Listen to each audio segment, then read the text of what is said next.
चंद्रशेखर आज़ाद कृषि विश्वविद्यालय कानपुर में, जहां पर एक वृहद कृषि मेला आयोजित किया गया है। इस कृषि मेले में सैकड़ों स्टॉल लगाए गए, जिन स्टॉलों पर किसानों के लिए आधुनिक खेती से जुड़ी हुई तमाम सारी जानकारियां हैं। किसानों के लिए फार्म इक्विपमेंट्स और पेस्टिसाइड और बीजों की जानकारियां हैं। साथ ही कृषि वैज्ञानिकों से भी जुड़ने का अवसर मिल रहा है, जहां पर किसान खेती में आने वाले चैलेंजेस और खेती के लिए कैसे उन्नत तकनीक के साथ हम आसान कर सकते हैं, उनकी जानकारी उन्हें मिल रही है। किसानों का उत्साह देखने को बन रहा है। पिछले 4 वर्षों से यहाँ किसान मेला नहीं लग रहा था, लेकिन इस वर्ष माननीय कुलपति महोदय के कुशल नेतृत्व में इस किसान मेले का आयोजन किया गया है।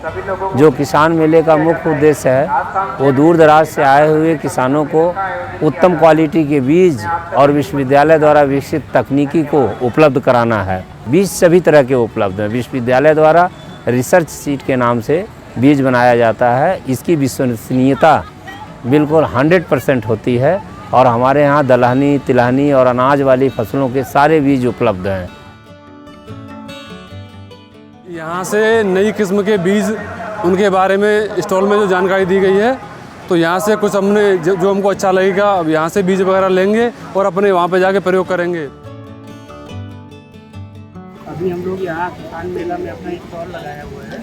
तो यहाँ पे हमारा एक मशीन बैल से चलने वाला पंप है।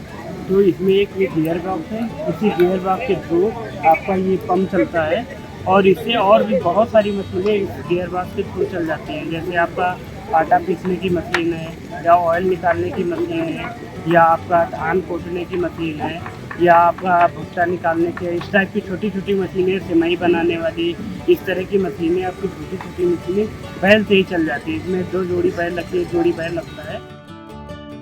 अगर जब आपका बीज अच्छा होगा तो उससे आपको उत्पादन अच्छा मिलेगा, और जब हमारा बीज घटिया किस्म का होगा तो उससे हमें उत्पादन उतना बढ़िया नहीं मिल सकता है। मेहनत तो हम उतनी ही करेंगे, लेकिन हमको उससे उतना बेनिफिट नहीं मिल सकता है।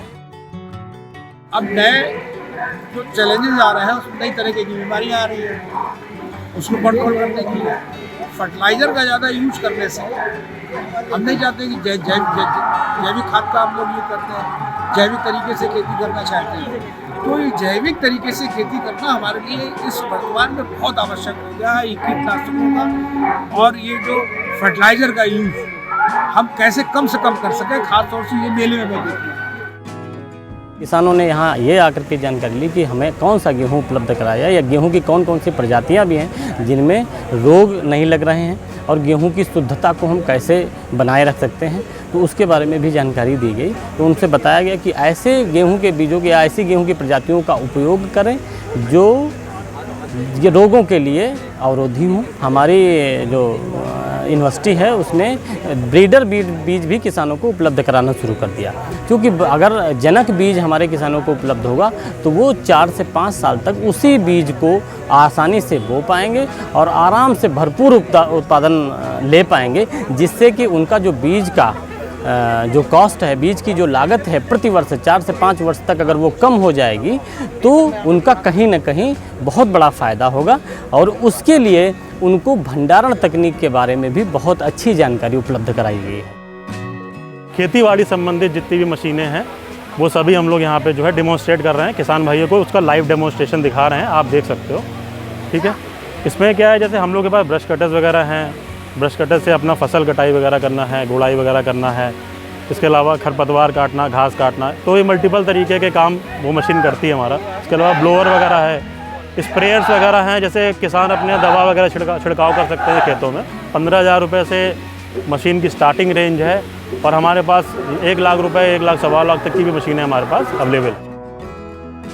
पहले से अभी खेती में आप क्या बदलाव देखती हैं, किस तरह का बदलाव? बदलाव यही है कि पहले जनसंख्या कम थी तो उतना खाने के लिए हो जाता था, समझ लिया। अब जनसंख्या ज़्यादा है तो ज़्यादा मतलब पैदावार चाहिए।